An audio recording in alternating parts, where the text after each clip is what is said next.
Inside of You is what? I don't know. There we go. You're listening to Inside of You with Michael Rosenbaum. My voice is getting deeper, Ryan.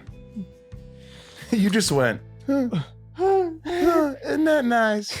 Well, I'm holding the ads because you started to read an ad and then you decided to do the intro. So I'm going to put those away. It's one of those mornings you wake up really early and you put on your Chewbacca mask and you scare your dogs. And you do what now? I have this Chewbacca mask that makes noises. I put it on Instagram. For like sex stuff? Not sex stuff. Oh. I live alone. You could sit in front of a mirror naked with a Chewbacca mask and it makes noises. You know, the noises. Mm-hmm. So I scared my dogs this morning. That was my morning. But it's been a very exciting week. My band, Sunspin. I know some of you are probably tired of hearing about it, but I got to promote it. I got to talk about it a little bit. It's a great album. I'm really proud of it. And we're going to do a little bit of a contest. So for releasing our new album, which is now out on iTunes and Amazon, you could also go to sunspin.com and get cool merch like coasters, stickers, shirts, lunch boxes, mugs, trucker hats, and you could buy the CD, autographed, all that shit. But what we're going to do is we're going to do a pretty cool contest where we give out some goodies for free. Sunspin goodies. If you want to learn more about it, go follow us on social media at Sunspin Band, and to win some free merch and stuff. And who knows, we might even do a Zoom or something where we play a couple songs for you. So we're just trying to promote the album. We're not a big rock band. We made a really great album, but to get out there into the public is, I'm using a platform such as my podcast and social to try and get people to listen to it. If it sucked, I wouldn't tell you to listen to it. I wouldn't mention it, but I'm really proud of it. And I think it's pretty fucking good, if I may say so. So take a listen, have a listen. Amazon, iTunes, all that jazz. The handle's at Sunspin Band all over social, and sunspin.com. You can find out. You could book the band. They could book a Zoom with us, Ryan. A wonderful guy, Definia, booked us for a picnic.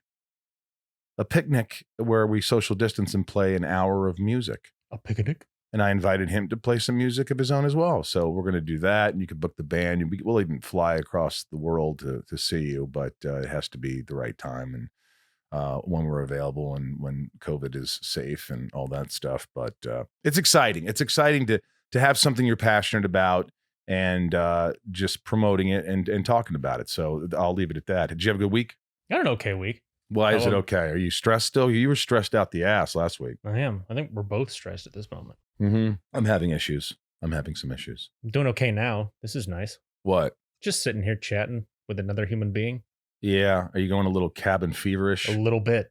Remember in The Shining, did I already do that? You probably... Where, he says to Jack Nicholson's character, well, we had a guy, this man, Delbert Grady, fine man, good reputation. And he came up with his family man. And 2 months in, I guess, with the winter, and he couldn't handle it. He got what some people call cabin fever, and he killed his daughters with an axe and blew his brains out with a shotgun.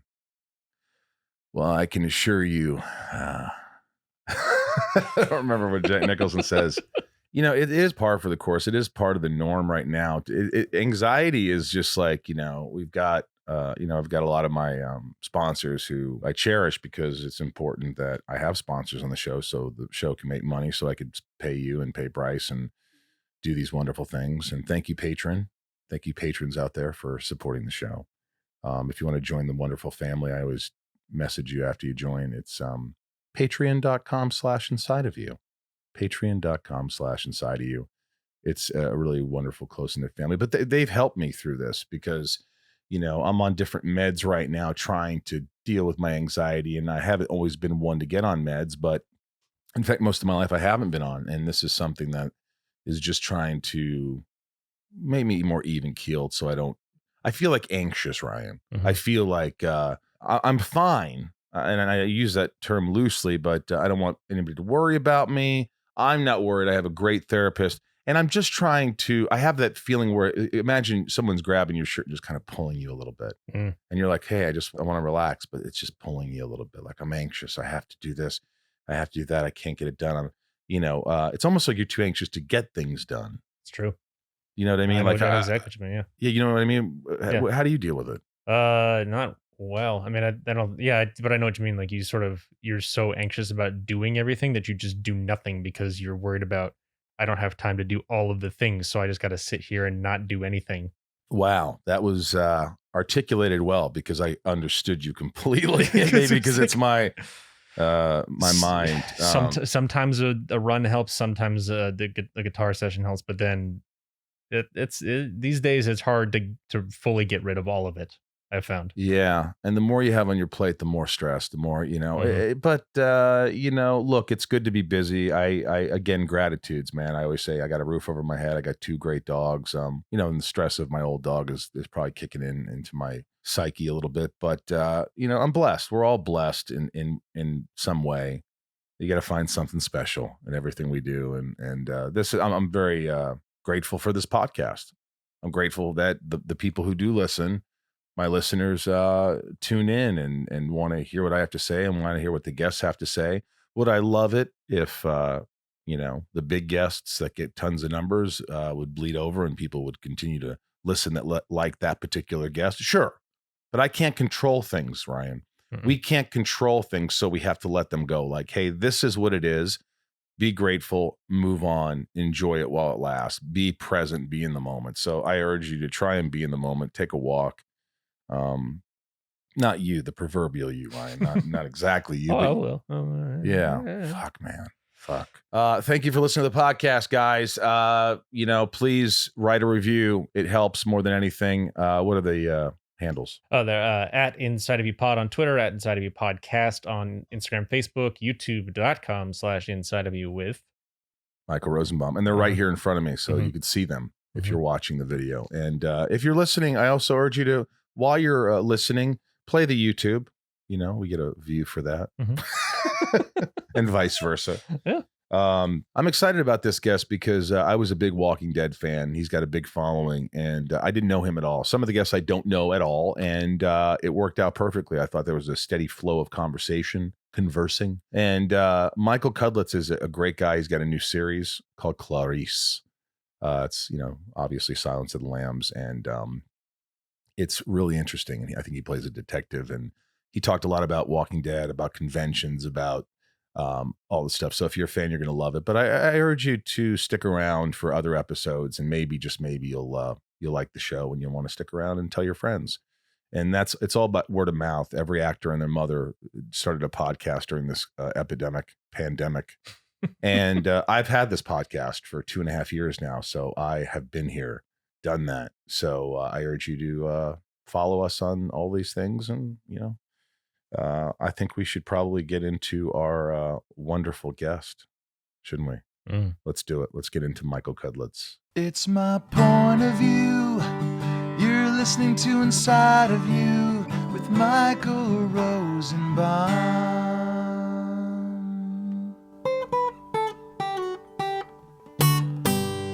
Inside of You with Michael Rosenbaum was not recorded in front of a live studio audience. You're in Montreal, Toronto. Where are you? Toronto. You see me pretty good, huh? Yeah, it's good. It's like it's to be working right now is insane. And we had a really great first half, and nobody got sick. And this is for Clarice. Yeah, dude, I'm so pumped, man. I'm a huge Silence of the Lambs fan. I am like, I'm one of those guys that like watch movies and memorize lines and then give impressions to people, and they're like, God, this guy doesn't have a life. You're not that guy, but I'm that guy, Michael. I'm that guy. Clarice, 6'4", 120 pounds. Louis' friend. I remember all that shit. Like, what was the thing where he goes, "Oh, Agent Sterling, you think you can dissect me with your blow little tool? You're so ambitious, aren't you? But you know what you look like with your good bag and your cheap shoes? You look like a rogue, a wild whore hustling the road with a little taste. The magicians gave me a little info bone, but you're really not one more generation from pure white trash, are you, Agent Sterling? That accent you so desperately tried to share." I knew the whole thing. I'm a loser, Michael. You don't do that, do you? You don't memorize lines. No, I do. I have enough trouble memorizing my own. Yeah, me too. By the way, it's been one of those days right now that I got in. I'm so out of it today that I actually tried to put my seatbelt on in my chair here. You put your seatbelt on? Yeah, there's no reason for that. You're afraid you're gonna fall out? I'm afraid this is going to be such an intense interview that. So look, I've always enjoyed your work, man. It's a treat to have you on, and like, you see you in Southland, and you see you in all these. I mean, you have the thing is with your resume, you're one of those guys. You're like a real man. I strive to be a real man, Michael. But you build shit. I'm striving to be a real man. Dude, you build shit. You're from New Jersey. I mean, these are real man essentials. But no, you've done so much work. Like I look like the list of work, like even one episode, you just seem like the guy who just wants to be on set, wants to work. This is what you love. Am I wrong there? I used to joke. There was a time when I was doing a lot of guest spots, and I'm going to change my glasses. Do it. I got something out of it. I can't clean it off. This is now time while Michael Cudlitz changes his glasses. Those look good too. Are those the same? These are the same. Yeah, I actually bought new glasses here before I left, and I got them just before I ran back home for 6 days. Right. And I'm pretty sure I left them at home. Well, you could have somebody send them and then sanitize your hands. Yeah, I probably they're cheap. So I'll probably just get another pair here, and I'll come in 2 weeks. Well, I want to get back to what you were saying about those roles, but also, are you the kind of guy that makes a lot of money now because you've worked your ass off and you deserve it and you've done all this stuff? But do you still like cheap things? Because I still love deals. Yeah, I don't even. Yeah, I live pretty frugally. Yeah. Why is that? Why is that? Just because you're? I don't know. I mean, I grew up in New Jersey, pretty blue collar. My folks each had 2 jobs growing up, and I worked my way through school doing construction. Did construction as my day gig when I was trying to get my career going, and I don't know. I guess I just, I saw a lot of people, as I'm sure you've been doing this a while. We have friends that are incredibly, incredibly talented that just stop working one day. And it's not because they choose to, it's because they just stop working. And I don't know what the math is on it, but I'm very aware that there's potentially a shelf life on all of this. Yeah. So I just try to focus on the work, and I've been really, really fortunate. Started directing a couple of years ago, and that's insane to me that they would even give me a chance with the way that there's so many great directors that are not working. So to come into it new, in my 50s, and just sort of be like, well, all right, they're giving me a chance, which is crazy to me. So I just sort of feel real blessed to be doing this still, and people still want to watch. Well, it's funny. Well, you're incredibly humble, but you look at the IMDb and you look at all these things you've done. You're like, holy shit, Ryan, my engineer, editor, friend, he was sitting there and going, God, this guy's done it all. I mean, this guy was doing construction on Beverly Hills 90210, then was on 24 and Lost. And first of all, when you were working on Beverly Hills 90210, did you ever see the stars, like the big stars? And how old were you when that happened? I was out of college, so I was in 97, 90. I was probably 25. Did you see Dylan and those guys? 26. I'm friends with all those guys now. I mean, I just talked. I missed Jason. He was up here shooting Private Eyes, and because of the COVID stuff, we weren't able to actually hook up. And we're gonna at one point we said, all right, before you get out of town, we're gonna go grab a coffee and take a walk, and be outside and socially distanced, and but be able to hang out. And it wound up not happening because my work schedule up here got so insane. But I've loosely kept in touch with everyone else, a little more with Jason. I was very close friends with Luke. Our kids grew up together. The ladies I see in passing every once in a while. Gabrielle lives in my neighborhood, and we're friends.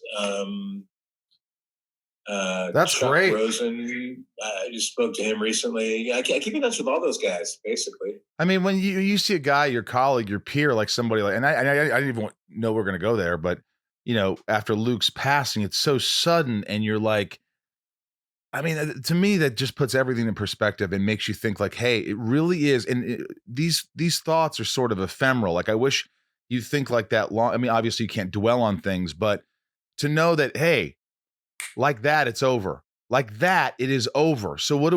We got to live every day, and and you think those things, and then you forget that, and you kind of go back to your same shit, right? We all Yeah. do that. It's like New Year's resolution. It's like, oh, I'm going to work Yeah. out, and I'm gonna not masturbate as much, and I don't know why I went there, Right. but you know what I'm saying. So, I mean, how do you approach those things when you see a colleague or a friend like that? How do you deal with that stuff? Are you pretty like solid, like in terms of like upbringing and how you deal with problems? Because I'm kind of all over the place, and I'm a Yeah, mental case. I think I'm kind of all over the place too.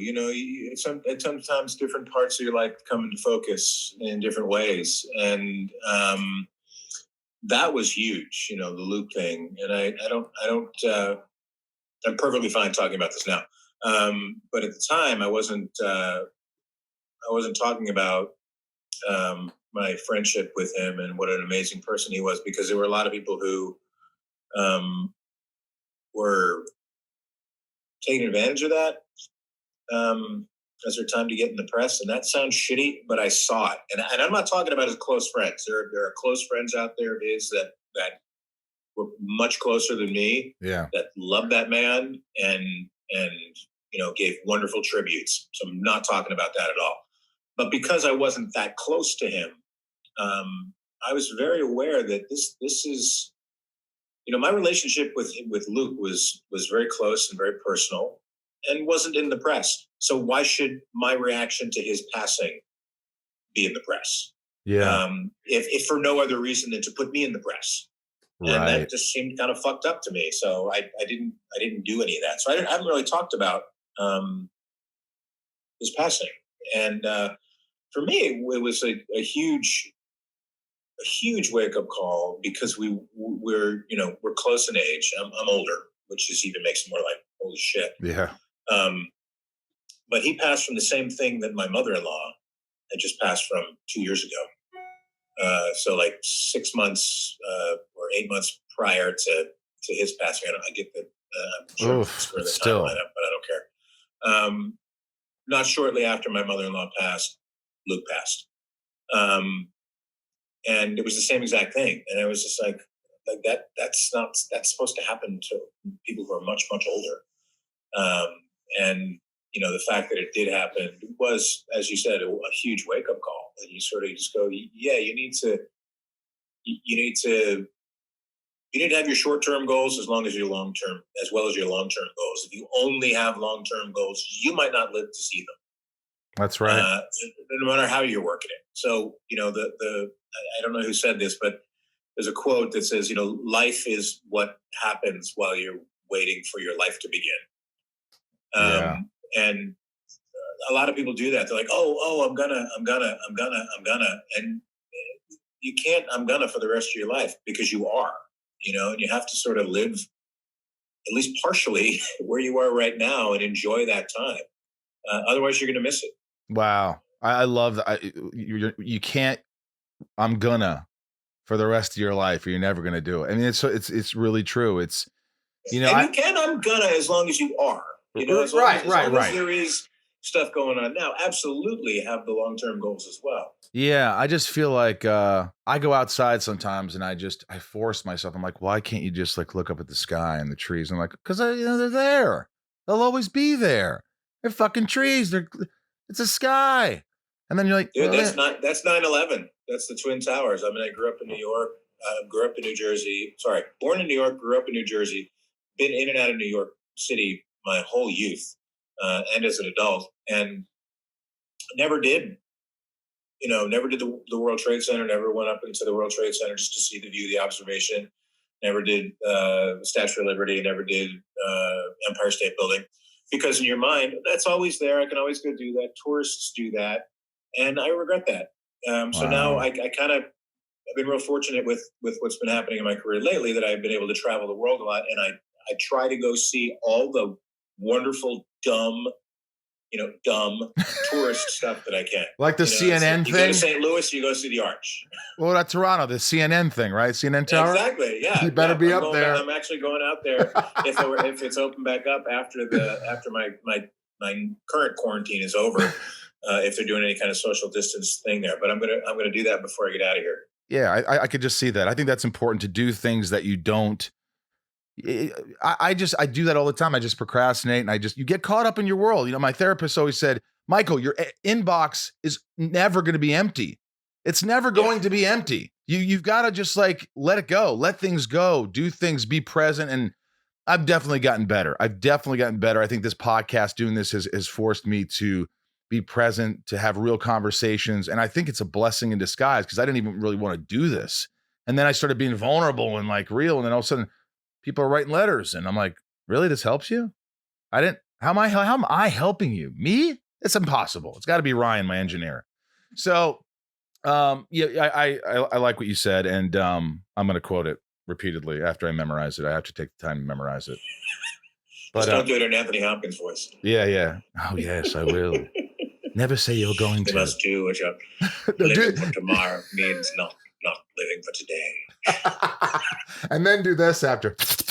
Yeah, at the same time we did the thing. Oh man, I love that. You know, I know you auditioned for Band of Brothers and you got it, and you just changed your life. I also tested for it with Tom Hanks, and I remember the building really? Where I walked in. And so you were probably there that day when Spielberg, when there were all the people who had sort of at the beginning of their career. Then there were all these there was 8 or 9 superstars that were in there, and we were all kind of going, well, we're not going to ever get hired. Yeah. I you know what? I remember going in there and the Lantana building. Yeah, was that it? I remember it was just like this little room. You went into a room and then there was another room to the right, right? Yeah. You go in and Tom Hanks is like, get in here.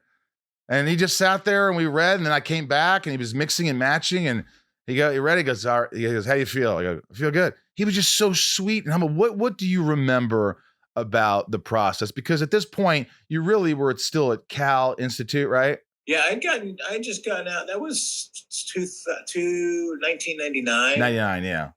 Because we started again. Well, actually, it was probably 1998. So you were like 29 and or then 30. No, 30. I think I was 35 when I did it. Oh wow, you look a lot younger. Yeah. That's been a blessing. Yeah, awkward at times, but a blessing. Yeah. I remember like all of it, and it was insane. I was doing. I was working on a sitcom at the time, doing just a day gig, and they let me out in the morning to go do it. Because they knew what it was, but they were like, if anything else comes up this rest of this week for it, you can't. So I let them know that, and because we're filming, I think we taped on a Thursday and a Friday, and so Meg was like, yeah, if it goes any further, it's not, you're not going to hear anything for a good couple of weeks, So the first thing was happening, like we went in, and then they did, as you're saying, that mix and match part of it, and it may have come back twice.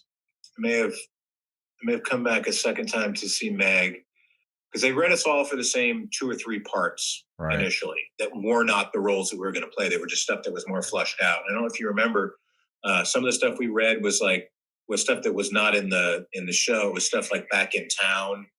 It was in Toccoa before they left and went overseas.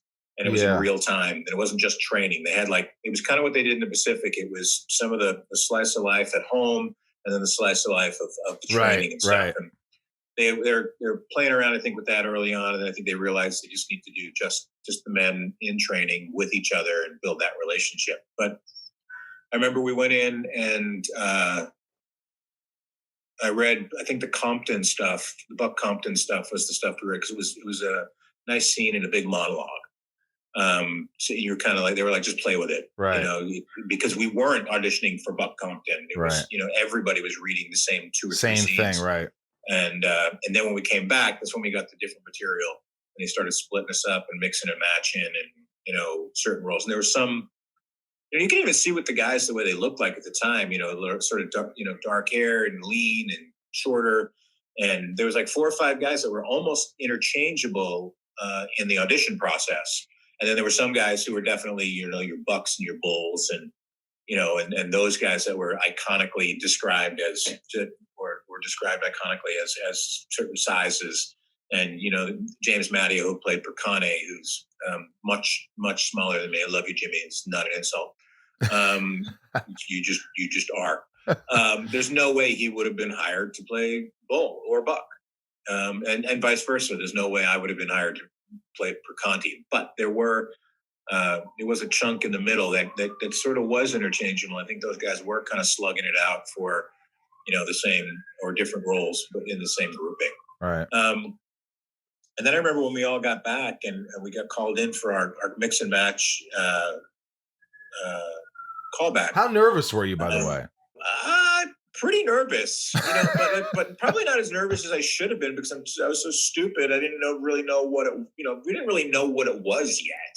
We knew, it was Tom Hanks and Steven Spielberg. So initially, that was when you enough. get into something like this, you're kind of like, this is going to be a career changer. Like, you don't care. And I say this with all respect because it comes back around. I didn't give a shit about these guys. Like, in the sense of like some sort of historical context or the families or some legacy. I was like, fuck this. I'm going to fucking work with Tom Hanks and Steven Spielberg. And it's going to be great for my career. Exactly. Blah, blah, blah. That's the first thought, because you're not seeing the whole project in its context. Once we went through, we paired up, mixed and matched, and Steven was actually at the final one filming an old VHS or probably whatever the state-of-the-art thing was at the time. And he's like, doing handheld stuff and kind of moving around us and everything. And we came in and there was a bunch of guys there who were auditioning, who were stars. Mm-hmm. And then there was a bunch of us who were not. Yeah. And that they obviously made a very specific choice to go with people who were not associated with any other things necessarily in their career, except for David Schwimmer. And choose sort of no-name guys to become these guys, so people would know them as that, not go, oh, there's whoever played that role. Why don't they do that more? Sorry to interject, but why don't they? To me, they do it in horror movies, right? They do it in horror movies because no one gives a shit. If it's scary, I'll watch it. I don't care who the fuck's in it. But they have to put these huge budgeted movies that all go to the big actors. No one cares. Make a comedy with funny people. I don't give a shit if they're not. I mean, Kristen Wiig's amazing, but if it's a funny script and you find some no names, you're going to save a shit ton of money and make a funny movie. Nobody really cares. They have to put, something just happened. There was a role and they gave it to someone huge. And I'm like, why? You didn't need that person. You got your money. I'll do it for 5,000 cents. I've had things come to me where I'm like, what are you doing? Why? No. I mean, thank you. I appreciate the offer. Go hire somebody else and pay them really well. I don't have time for this. It's not that I don't need it. I mean, I need to keep working. We all do. But there are roles that I look at and people come to me sometimes and offer them, and they're just offers, and they're like, hey, we want you. And I'm like, it's not going to help my career. I'm not going to really make, that much money on it, but it will help someone else's career. Yeah. It'll change someone else's life. Today's program is brought to you by Athletic Greens, the most comprehensive daily nutritional beverage I have ever tried, and that is a fact. This is how easy it is. All your vitamins and nutrients, there's so many in these packets that they give you. And, they have a variety of whether you want single packets, if you're on the road, make it easier. We don't have a lot of time for things in this day and age, right? Mm-hmm. Ryan, we want things now, done quickly. You can just pour a glass of water, dump the contents in, give it a little mixy mix, and it tastes good. And that's important to me. And I drink a whole glass of this stuff, and I'm telling you, I feel freaking so much better than I normally do when I wake up and I go for the peanut butter and this is what you need. You need Athletic Greens. You want to get going. You want to change your life. You want to, people think about exercising and diet. I truly believe in Athletic Greens. Their daily all-in-one superfood powder is your nutritional essential. It is by far the easiest and most delicious nutritional habit that you can add to your health routine today while avoiding the need to take multiple pills or add complex routines. They simplify the logistics of getting optimal nutrition on a daily basis by giving you one thing with all the best things. That really sums it up for me.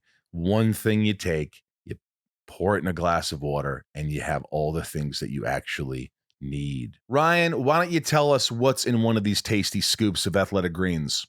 75 vitamins, minerals, and whole food sourced ingredients, including a multivitamin, multimineral, probiotic, greens superfood blend, and more, that all work together to fill the nutritional gaps in your diet.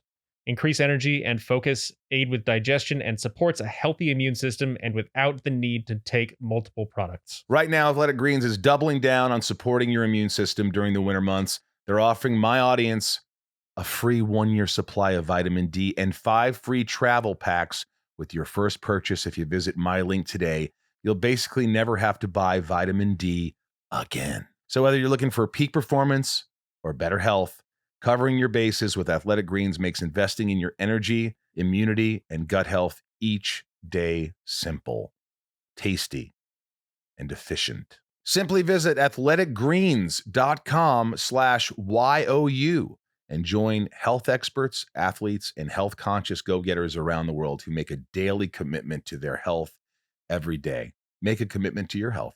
Again, simply visit athleticgreens.com/YOU and get your free year supply of vitamin D and 5 free travel packs today. Inside of You is brought to you by Geico. If you don't have Geico, I don't know what kind of insurance you guys have, but Geico makes it so damn easy for you folks. Everybody knows Geico, and they have these bundling policies, Ryan.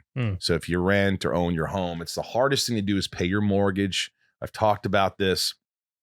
And then you got to go pay somebody else for your auto policy, your home policy. You got all these policies. So what do? You go to Geico.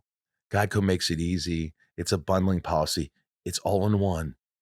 You don't have to go to these other people, and it's just one check or one card or however you pay your insurance company. It's very simple. It's Geico easy. Even a Rosenbaum can do it. You go to geico.com, get a quote, see how much you could save. It's really Geico easy. Visit geico.com today.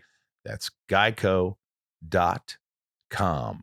Geico, even a Rosenbaum can do it. Inside of You is brought to you by Capsule. Guys, I don't know about you, but I effing hate to go to the pharmacy. You don't think it's an inconvenience because you're like, oh, it's the pharmacy. But then it's the post office. It's the grocery store. It's all these things. Why not make life easy? And Capsule does that.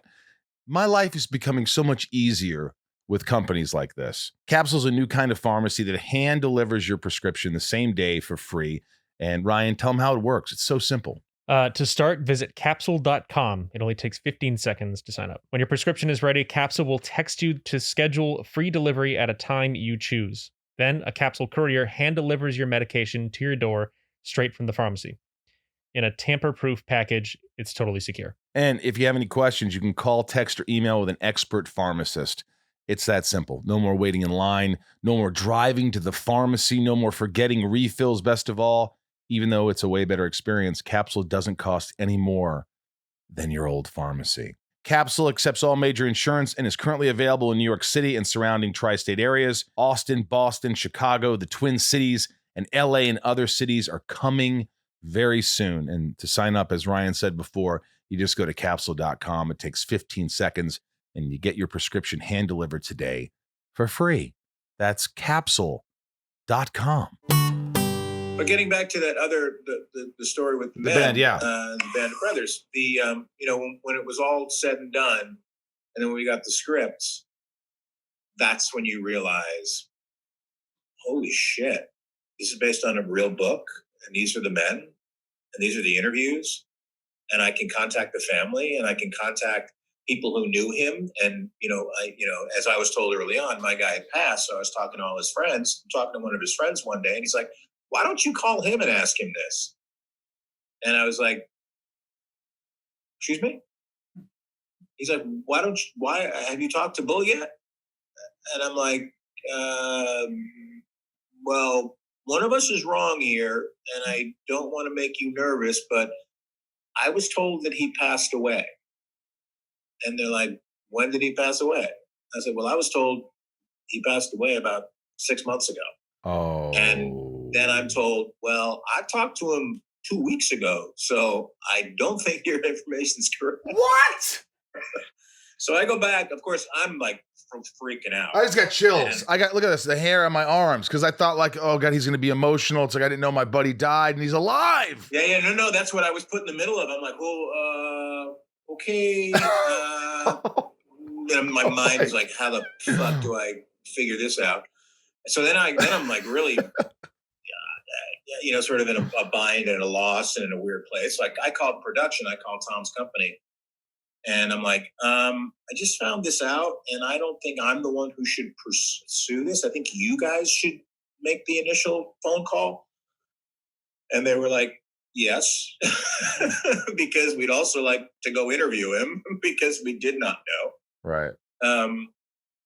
And then we found him. Good work, Michael. Good work. Solid work. Yeah. Thanks for finding out he's alive. We're a huge production and we couldn't figure that shit out, but I'm glad you called his friend. Yep. And then, ultimately, I had to reach out and call him. And that was possibly the most surreal experience. I was so nervous. I think I rehearsed picking up the phone and like what I was going to say first, because I was like, how do you, what's your opener on that? Oh, Hi, I'm the guy who's going to play you in the movie. Well, I mean, what the movie you don't even really know about because you were dead up until 10 minutes ago. How did you even fucking start that? The joke. And as a kid, it's probably the most adult thing I was forced to do as a kid. As a kid, I was 35-year-old man. A kid, as far as I was concerned. It's a talking kid. To an 83-year-old World War II vet. A kid. So he was wonderful and very short in his answers in our first encounter. Was there a lot of blood? Yep. Exactly. A lot of fighting. Hey, what do you do? Tell me about the war. Like, what are the what are the opening questions? I've talked about this a million times. I don't. Hasn't talked about it at all. That's the amazing thing. And is a person who has a personality who doesn't really talk. Wow. So that helps. He's not really communicative even when he does know you. So here's this kid who's going to play him in the movie. So you can imagine how that went. He's like, "How are you, sir? Good. All right. Okay. So I'm the guy sounds like talking to my dad in Stephen Ambrose's book that we're turning into a miniseries. Have you heard anything about that? A little. My God. No, this goes on for probably 10 or 15 minutes, and it's excruciating for me. I'm sure he's fine. He's just answering the questions. And then I finish up, and I'm like, okay, you know what?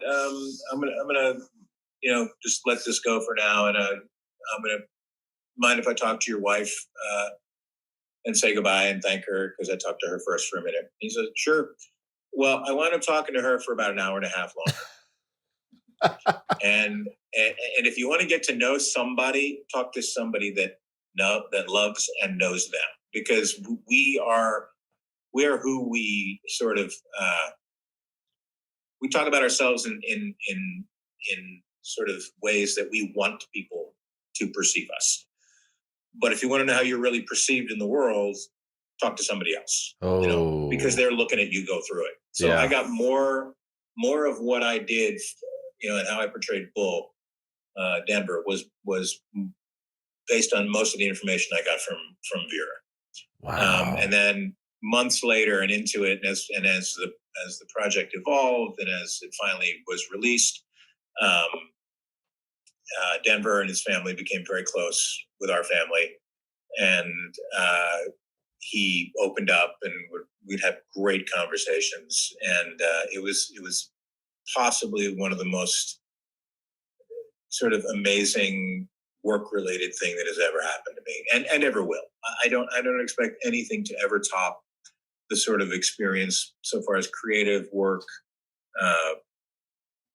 extended family and personal way that this project has affected. Well, if you don't mind, lives involved. If you don't mind, I'd like to call him and talk to him. Well, no, I have some bad news for you. All right, what are you going to say? Can you either say the right thing? He passed a number of years ago. He did. Did they call you and tell you? Did Vera call you? No, actually, how was it? It's kind of terrible. In the sense of his kids passed before him. They outlived their children. Awful. And then Vera passed. Vera passed, then Denver passed. No, Denver. Yeah, Vera passed, then Denver passed, then the son passed. The daughter, Vera, Denver, then Brent. Oh man, it was amazing to have be able to document everything, and it was amazing to sort of become part of that family because they were certainly part of ours. Well, it's cool because you also did you do so much, but you did the Return to Hardwick. That's coming out on PBS, so check that out. It's about the bombers of World War II, and you're the narrator. So, I mean, it's probably for you nice because since Band of Brothers, you haven't done many maybe military kind of roles, right? Yeah, they actually reached out to me to do a small blurb in the beginning. Michael Sellers, who's one of the grandchildren of one of the airmen, and friend of a friend reached out and said, "Hey, buddy's got this reunion group, and they keep in touch with the men and the families." And it's like, oh my gosh, that's exactly like what the Band of Brothers guys do. Whatever they need, yes. And like, well, no, we're going to tell you. I said, no, whatever you need. So we did a couple of recordings, and then he said, would you want to do more? I said, I'll do whatever you want me to do, because I know what this is. It's documenting the legacy of those men. And, not every bomber group, not every squadron, not every platoon has a Band of Brothers made for them. Although it is representational of all of them, they don't get to tell their stories in such an amazing way. And I felt very fortunate for the Men of Easy Company that we were able to do that for them. And anyone who's doing any kind of effort to document and save that for future generations, I'm on board. That's like a no-brainer. That's awesome. Hold on. My grandmother just tried to call me and it fucked up the whole thing. Oh, you got to call grandma. No, I just got to get you back for some reason. Hold on. I'm going to press Zoom here. There it is. You're back. Hold on. I just want to make sure you're pinned. Yeah. And she keeps calling too. Why won't you answer your phone? Because I'm on the phone. She's getting disconnected. I'm on the phone. So you can't answer for your grandmother? It was a doctor. When my dad calls, my dad had his heart valve replaced. It'll be 4 years this next coming summer. And the phone rings, I pick it up no matter what I'm doing. If I have my phone with me, yeah. If I can't be interrupted, I don't take my phone with me. But I've been directing. I've been sort of talking to the crew, and a couple of years ago when it had first happened, and my phone rang. It was my dad. I was like, "Hang on a second." All right, Michael. You know what? Don't make me feel like shit now. Don't make me feel like shit, Michael. Because now I didn't answer my girl. I answer my dad. I answer him all the time. You don't have to answer grandma. I do mostly answer her. I mostly do answer her. Because she's my favorite person on the planet. In fact, I want to interview her on the podcast because she's so. I'm telling you, I've never been loved. You gotta do that. That's one of those woulda, shoulda, couldas. You gotta do. No, I am. I'm just. She doesn't know how to do Zoom, and she's like isolating in Florida, so I have to figure that out. She's getting vaccinated tomorrow, but I'm going to do it because I've had her on the podcast before, like in the intros. But she's so cute, and I've never been unconditionally loved by someone like she loves me. And when she tells me I try to call her out on it. Like I'll say something like, she goes, I Mikey, I love you so much. I go, yeah, you're old. You're saying this because you're old. She goes, no, Michael, I've never met anyone. I've never known anyone like you in my entire life. And I go, I don't know what that means. What is it? I'm saying that I love you. And I go, why do you say that to me? No, I say this to you. I know everybody in my family. This is for you. I'm telling you. And she and I have that connection, so it is nice. And I do pick up. Where's she from? She lives in Florida. She's You know, she's from New York. She's from the Bronx originally, but The Bronx, okay, because yeah. the way you're talking, you're describing my Aunt Reva. Aunt It's Reva. like, I love it. Kugel. Kugel. You eat Kugel? Are you a Giants fan or Jets fan? Say Giants. You're Jets. I can see it. Neither, because when I moved to New Jersey, I was like, you know what? Fuck all you guys. You're all playing in New Jersey. I don't give a shit. And neither one of you is calling yourselves the New Jersey Jets or Giants that you're playing here. Fuck off. What a dick. I love it. Hey, all right. So look, you were Southland, you got a Critics Choice Award, you did Walking Dead, you got this show Clarice. You've done it. By the way, you're still pretty damn young, and you've done all these great things. Yeah. What is it that you want to do? Like we talk about, this is what I'm going to do. Do you see yourself ever retiring from acting, or do you want to be one of those Martin Sheen guys doing, No, yeah, I don't see retiring because I love telling stories too much. But I definitely see myself slowing down. There's going to be a time where I'm not going to be able to do network television. The pace of it is all consuming. Brutal. Yeah. And so I'll direct it. But I don't know if, probably, in 10 years from now, if I'm going to want to do the grind of a 22 episode show and all the work that's required to do it correctly and well. Are you good at memorizing lines, by the way? It depends. It depends on the project. Sometimes it's brutal because they're not written well. And sometimes it's like easy when they are written well. So it's about connecting with the character and the material and how it's written. I love the back and forth. The exposition stuff sometimes can be a grind. Although I have to say on this show, since it is serialized, it's been wonderful. There's just been really incredible dynamic scenes between characters, which for me that's the easiest stuff to get. It's just when it's just the wholesale bulk, like, blah, blah, blah. It's just like any character could fucking say it because all it's doing is giving you information. Yeah. That's when it gets to be a pain in the ass. I used to say things like, hey, can you give this to the Chloe character? It's more exposition. And like, Rosenbaum, you just don't want to memorize it. I'm like, absolutely. And I'm second on the call sheet. So can we make this happen? No, I wouldn't do that. I would do that. I wouldn't. Yeah, I don't want to do all the exposition. No. Although in my job right now, I do a lot of exposition because I'm the leader of the team, but it's there's a purpose. It's not your typical exposition. It's actually incredibly. And I told the writers of this. It's the best pilot I've ever read. Wow. And the scripts have been fantastic. That's I showed it to my wife, run everything by my wife, and when she's read it, she's like, "You have to do this." I was like, I think I'm going to do. Am I talking myself into this? But I feel like this is like terrific. And she's like, but it's network. I'm like, yeah, but it doesn't read like network. Like, read this. Tell me if I'm crazy. And she read it. And she's like, you have to do this. So is she someone who will, A, does she see everything you do? B, does she ever say, is she always just like, you were great job, honey, great job? Or is she ever like, she just doesn't say anything, like she'll tell you the truth, like, you were okay? Yeah, she'll tell me when it's not there, or and it's usually I've been very fortunate. Again, I've been doing this a minute. There's for television, I think it would be really hard for me to be like just awful, because awful to me is like a complete, I don't know. It's literally not understanding the scene at all.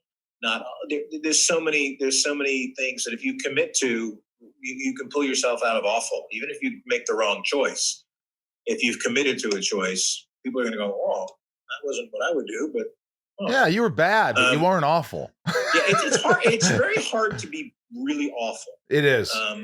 It really is. I mean, if you are present and you are, trying to tell a good story and trying to communicate with your other actors. But she, I know there's times where she's like, oh my gosh, I was like, wasn't it, I didn't see you at all. As I was able to completely enjoy that. And there are times where she's like, "No, you did your job." You're kind of like, You "Oh, did your job. okay, I did my job." And that haunts you. Oh, there That you just go. upsets the shit out of you. And you're like, what do you mean I did my job? There you go. Oh, man. But Hey, I do the same thing to her, like with her. She's a writer now, and I do the same thing with her. And I'm like, you're better than this. Why are you being so reserved? And she'll be like, "No, you're right." So I think we push each other in good ways. That's healthy. Been together 30, 34, 35, 34 years Jesus, now. Married man. 30. That's incredible in this business. Yeah. Good for you. Good for her. Yeah. Well, as I said, she's perfect, except obviously she's an idiot. That was so Chris Farley. I'm not gonna. It's funny. We were talking about. It's like, well, she's with the wrong guy here. Let's be honest. Well, all the fish out there, and this is what she chose. Oh my God! All right. Whatever. You gotta live with your choices. Yeah, Lordy McGordy. Inside of You is brought to you by Relief Band. I don't know about you guys, but if I'm on a boat, I get nausea. Yep. I get nauseous. Yep. Is that the right way to say it? I do. I get nauseous. There's certain things that make me nauseous. I get a little lightheaded. I get whatever. Being nauseous, it's uncomfortable. You can't focus. You feel like you're going to throw up. It's like, there's nothing worse than talking to someone and going, people who deal with migraines all the time and, the time of the month stuff and whatever we deal with in life, folks, it's just crap that we have to deal with that. But now we don't have to deal with it with Relief Band, because they've created something that really helps us folks that have these issues. Relief Band is the #1 FDA cleared anti-nausea wristband that has been clinically proven to quickly relieve and effectively prevent nausea and vomiting associated with motion sickness, anxiety, migraine, hangover, morning sickness, chemotherapy, so much more. The product is 100% drug-free, non-drowsy, and provides all natural relief with zero side effects for as long as needed. How it works is Relief Band stimulates a nerve in the wrist that travels to the part of the brain that controls nausea. Then it blocks the signal your brain is sending to your stomach, telling you that you are sick. Relief Band's the only over-the-counter wearable device that has been used in hospitals and oncology clinics to treat nausea and vomiting. And something? I have a van. Don't ask me why, but when someone else is driving, I'm in the back, turns around the hills or whatever, you get nauseous. Sometimes you're on a flight, you go to an amusement park. These are things that you don't think, you're like, I don't get nauseous that often. Oh, really? But you do. And that's why I really think Relief Band is a wonder. Ensure nausea is never the reason to miss out on one of life's important moments. Right now, Relief Band has an exclusive offer just for Inside of You listeners. If you go to reliefband.com and use the promo code INSIDE, you'll receive 20% off plus free shipping and no questions asked, 30-day money-back guarantee. It's as simple as that. So head to RELIEFBAND, that's reliefband.com, and use our promo code INSIDE for 20% off. Inside of You is brought to you by BetterHelp. Folks, we all need help. I don't care who you are. We talk about this on the podcast. We all need to talk to someone sometimes, someone who is objective, someone who could help you through dark thoughts, dark days. BetterHelp is there. BetterHelp has helped so many people around the world. And, during these troubled times, and it's not just COVID. It's not just people say, oh, this is, it's situational. It's not situational. Your life is not situational. You're going to have things arise all the time, whether it's, death or, other mental health issues such as anxiety, depression. BetterHelp is there with online counseling. It's private, it's secure.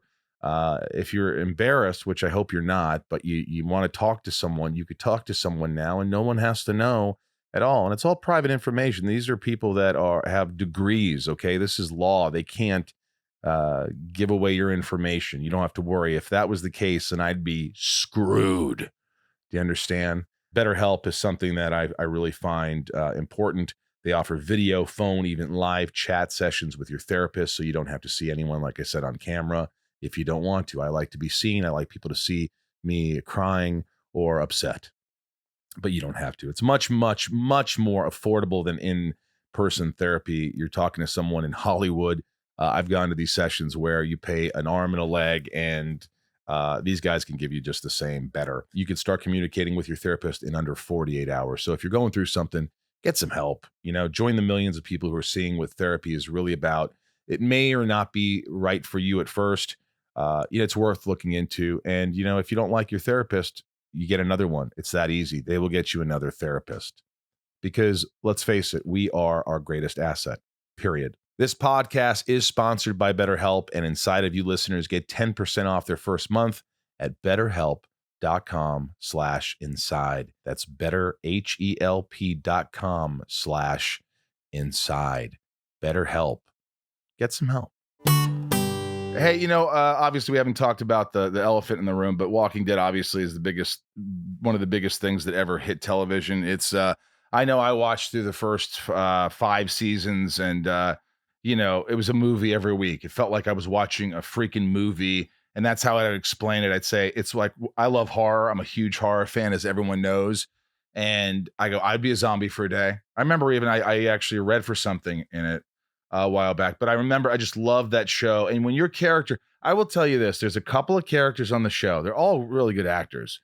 But when your character came on, there was something just, I could just smell your character. There's something just real about him, just really grounded and got a little dirt, a little dirty. And I don't know. I just really love, and I know a lot of people loved Abraham. And it was such a great character to watch. And did you, first of all, when you got this, did they say, "Hey, this is just for a recurring"?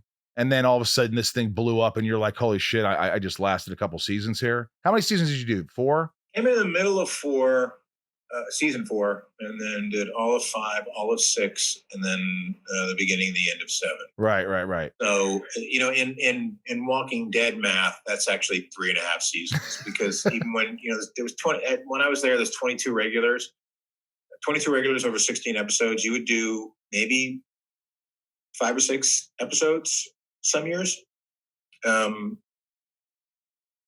So my first year when I did 4, even though I was guesting, that's basically just shy of what some people were doing for a season that were working season. So I was told when I met with Scott Gimple, I was told that they were getting back to trying to get back closer to the comics, because they'd gone really far in season 3, I guess, and with killing off some major players who were actually still alive up until recently in the comics. And so the idea and the feel of it and everything behind it was that they wanted to get back to the comics. But I knew in the comics, after doing the research on that he only was around for 20 or 30 publications. I used to know the numbers. He came in like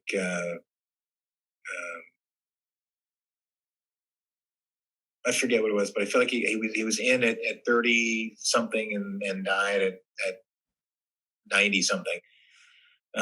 Wow, you read all of those. You actually read all of them. I did. I read up until his reading, until his passing, and then a little beyond, because I got really sucked into it. And so I knew it was great, and there was a bunch that had changed from the graphic novels to the show. It's interesting that the Daryl character changed how a lot of the other characters were dealt with, because what Kirkman had done in the graphic novel was he would bring in characters who would become confidants with Rick, and sort of like his new best friend.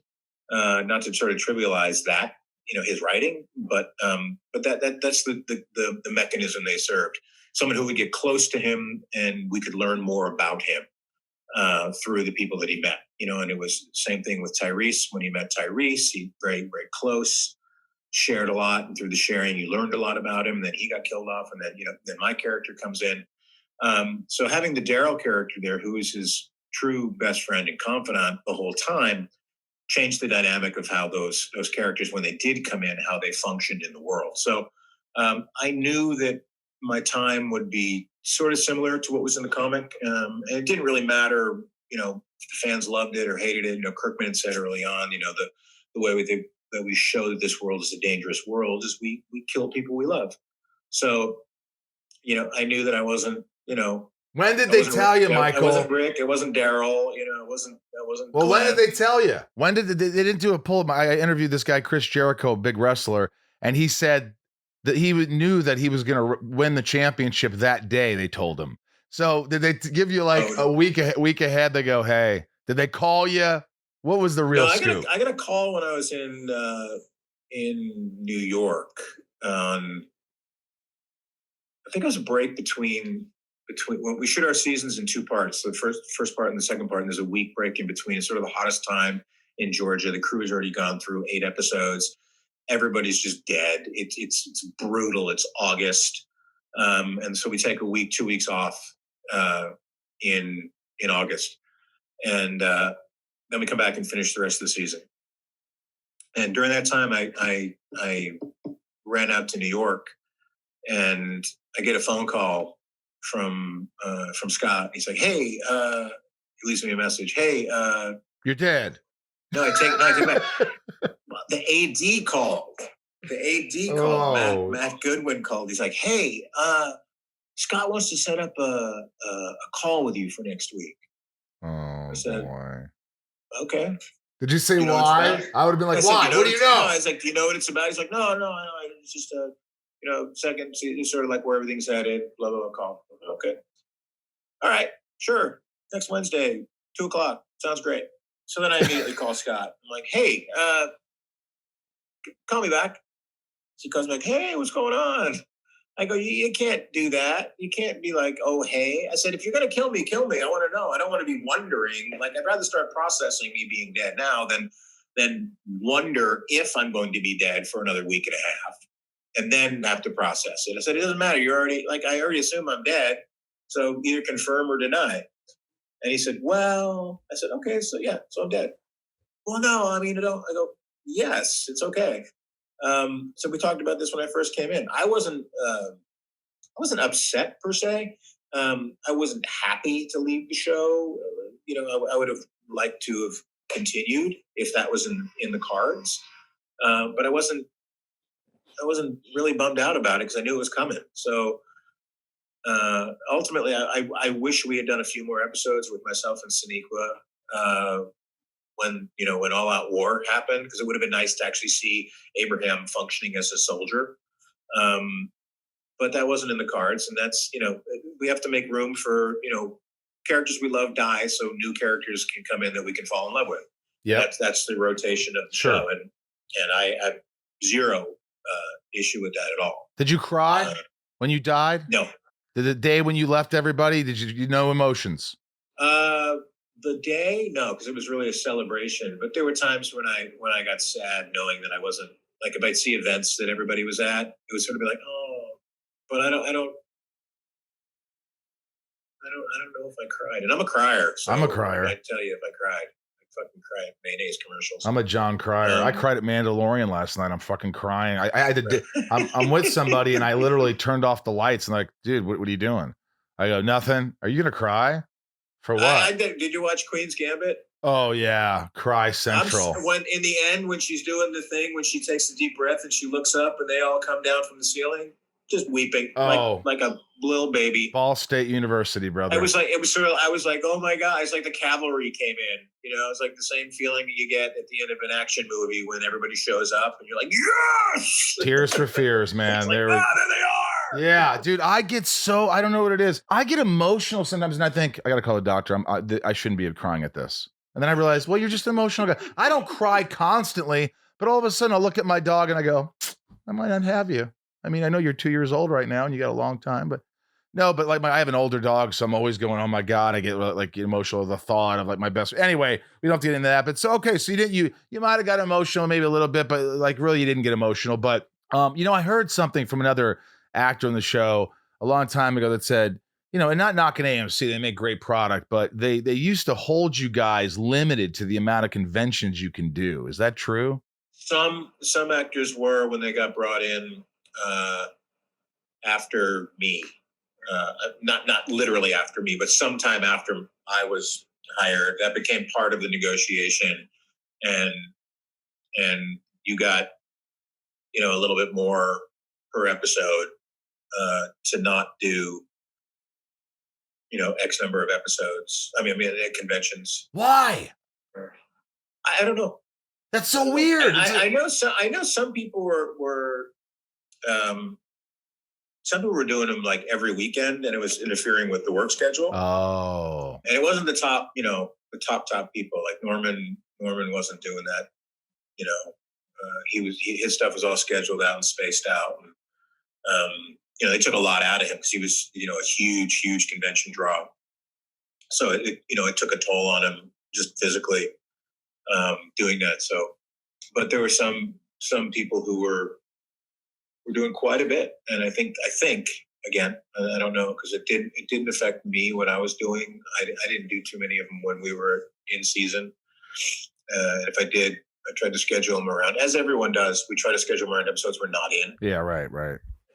But what was it like the first time you went to a convention? Because when you went to a convention, it was probably I can imagine you went for other roles, but this had to be the biggest. No, you didn't. So you hadn't been to a convention. And so the first time they say, Michael Cudlitz, what was your response? Because I guarantee there was 400 people in line. The first time let's back up even. The first convention ever I was at was New York Comic Con when my character was introduced. Oh, God.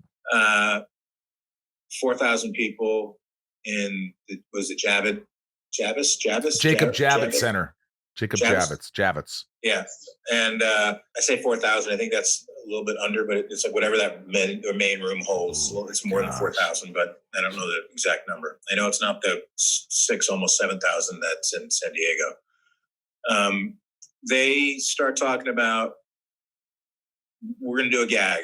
I'm basically going to go out there dressed as just some cosplayer. I got a cheap plastic cowboy hat and a sport jacket and a white what's the face, the white face with the mustache. The V for Vendetta? No, what is it? Yes. V for Vendetta, yeah. Something similar to that, or maybe it's even more just innocuous, maybe just a white blank mask.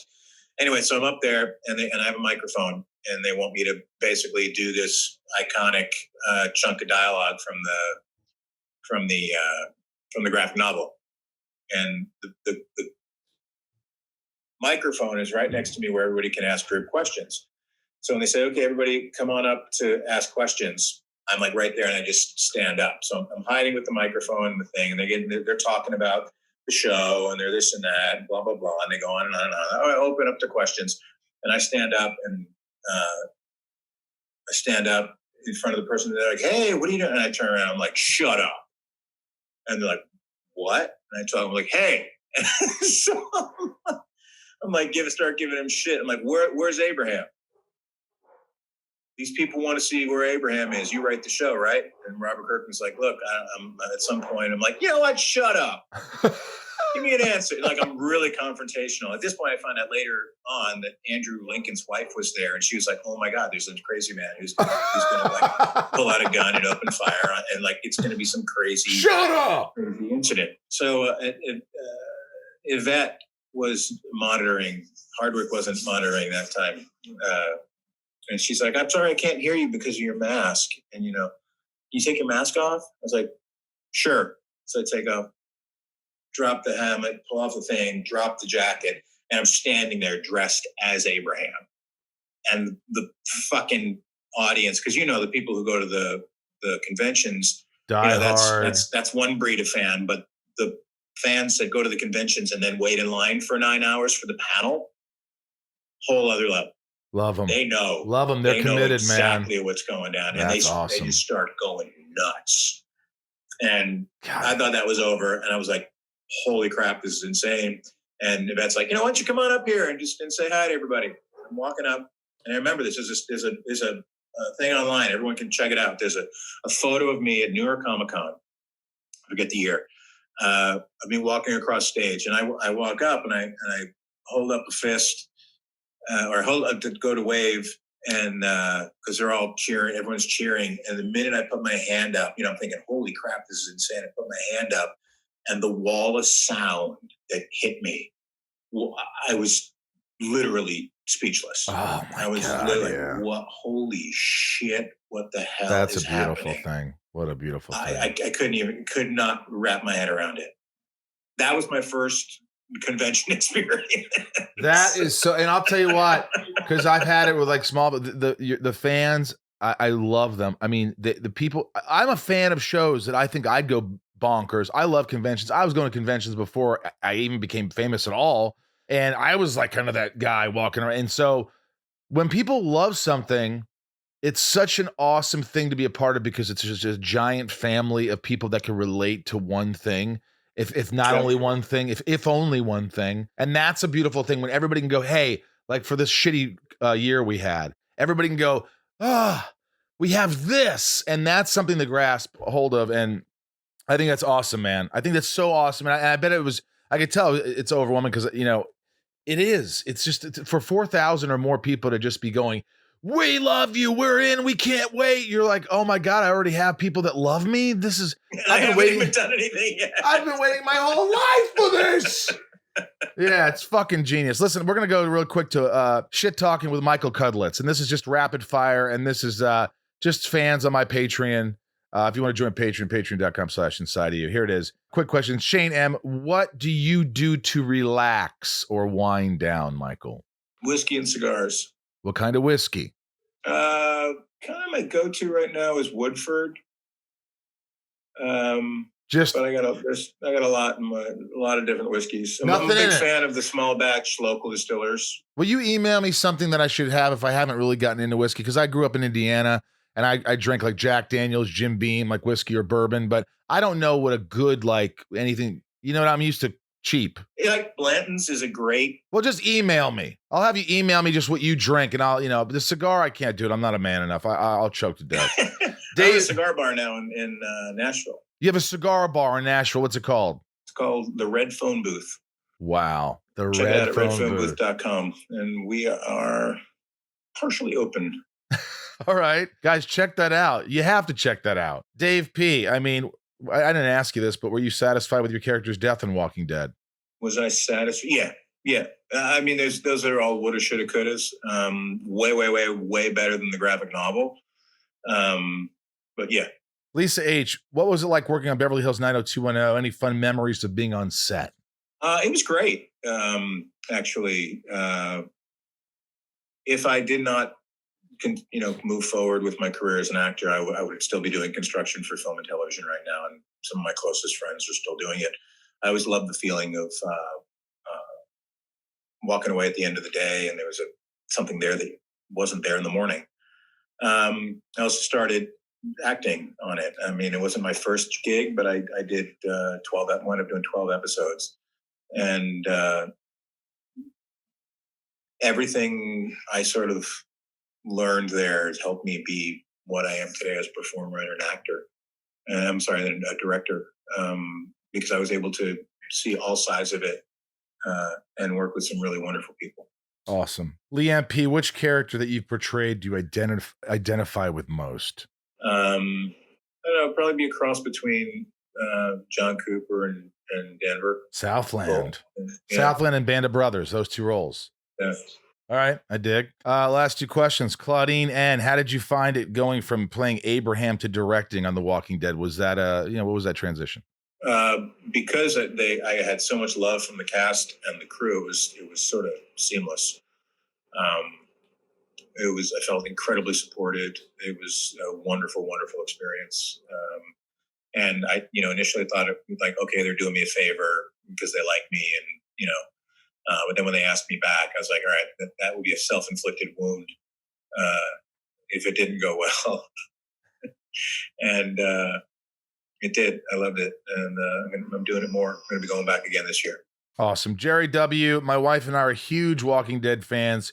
Was the peace sign to Sasha in your final scene an acting choice or scripted? Great performances all the way through to the end, dude. We actually filmed the end. That's an interesting question because we filmed the end of season 6 with, what was it? It was my POV. So it was the victim's POV, and it was always following him.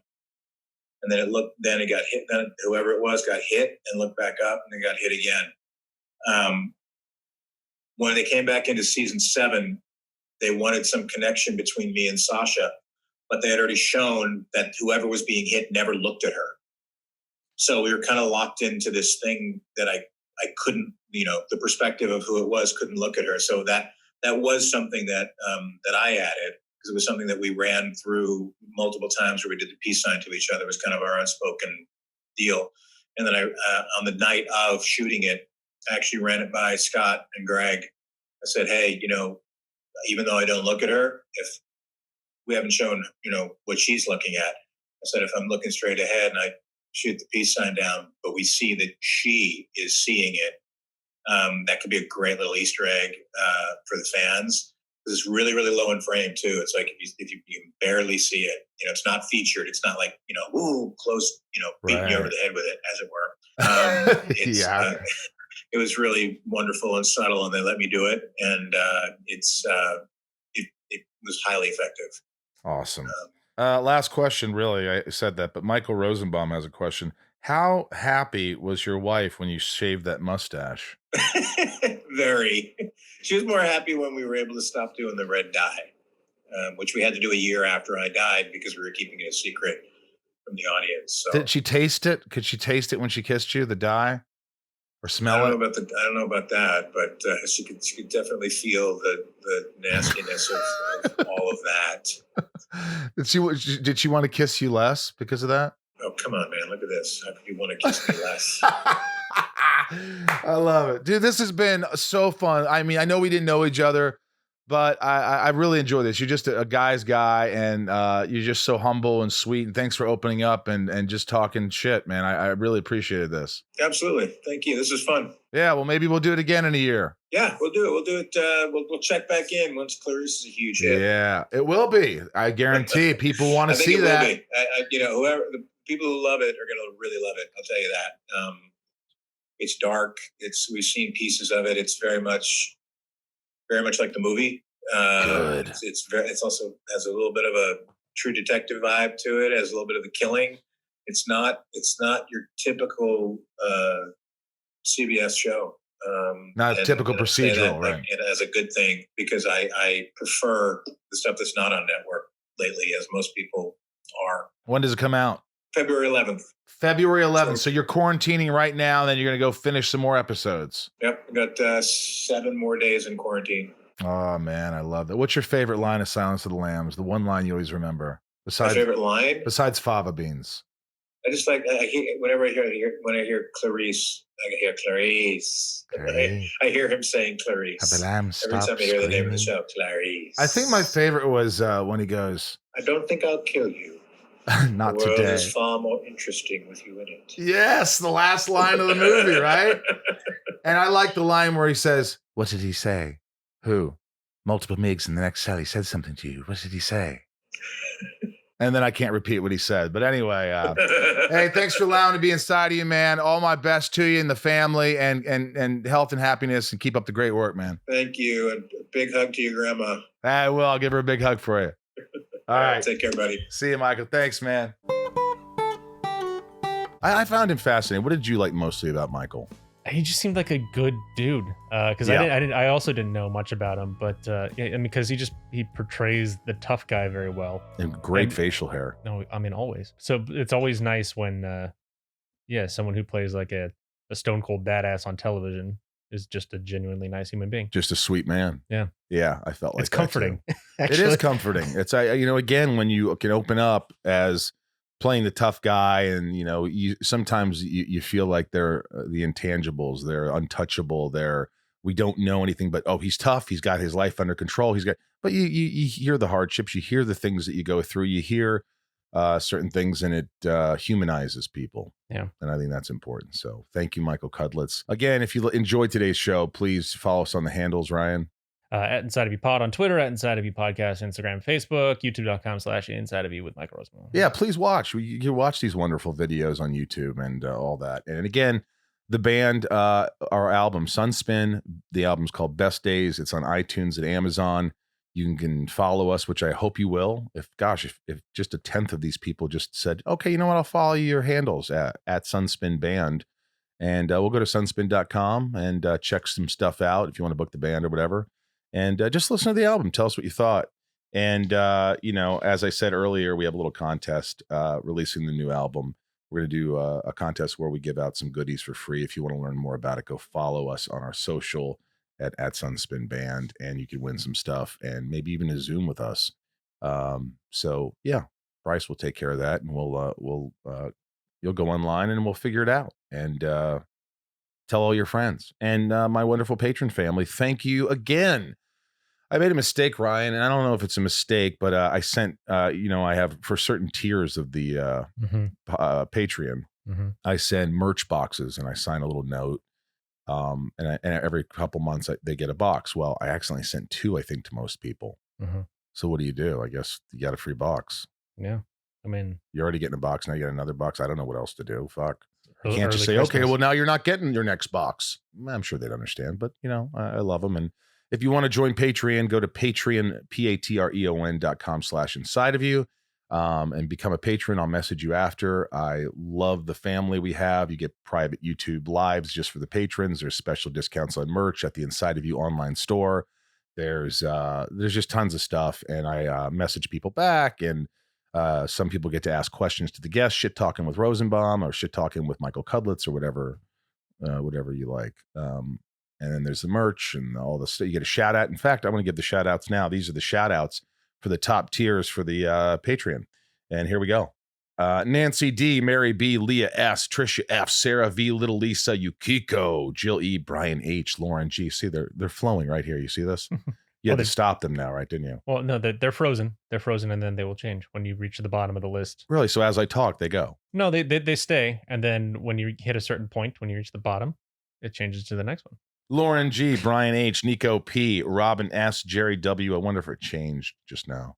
I don't know. Robert I, Jason W, Stephen J, Kristen K, Amelia O, Allison L, Jess J, Lucas M, Raj C, Joshua D, Emily S, CJ P, Samantha M. If I sound tired today, it's because I am. I'm a little tired. I woke up at 3 a.m, but I still love you. And maybe for the rest of the names, I should give a little more emphasis. Jennifer N, Stacy L, Carly H, Jen S, Janelle B, Carrie B, Tabitha 272, not to be confused with Tabitha 273, Ashley Ryan, Kimberly E, Mike E, Marissa N, Eldon Supremo, Dan, Jack S, Slater, I love you, Ramira, love you, Beth B, love you, everybody, I love you, Santiago M, Sarah F, Chad W, Leanne P, Roshan R, Ray A, Maya P, Maisha, Maddie S, Kendrick F, Ashley E, Shannon D, Matt W, Belinda N, Kevin V, James R, Chris H, Anusha W, Osborne, Amy C, Dave H, Samantha S, Spider-Man Chase, Sheila G, Ray H, Harada, Alyssa C, Tabitha T, Misha H, Deb A, Tom N, Suzanne B, Henry S,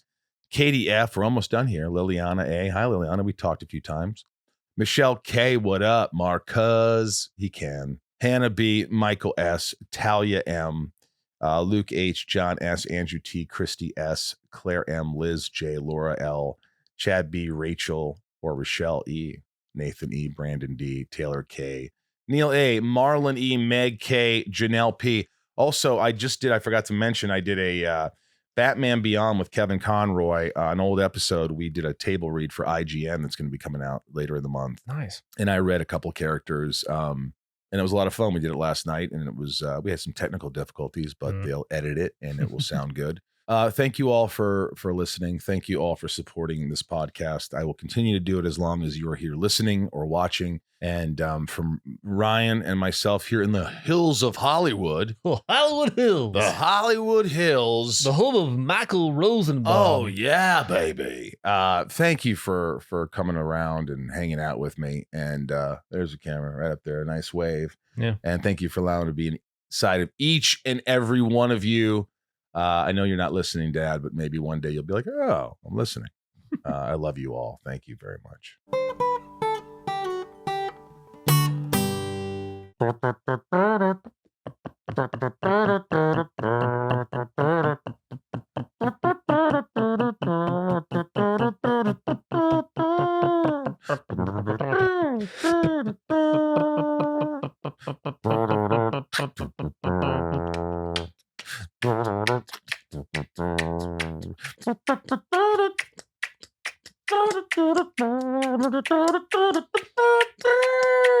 All right.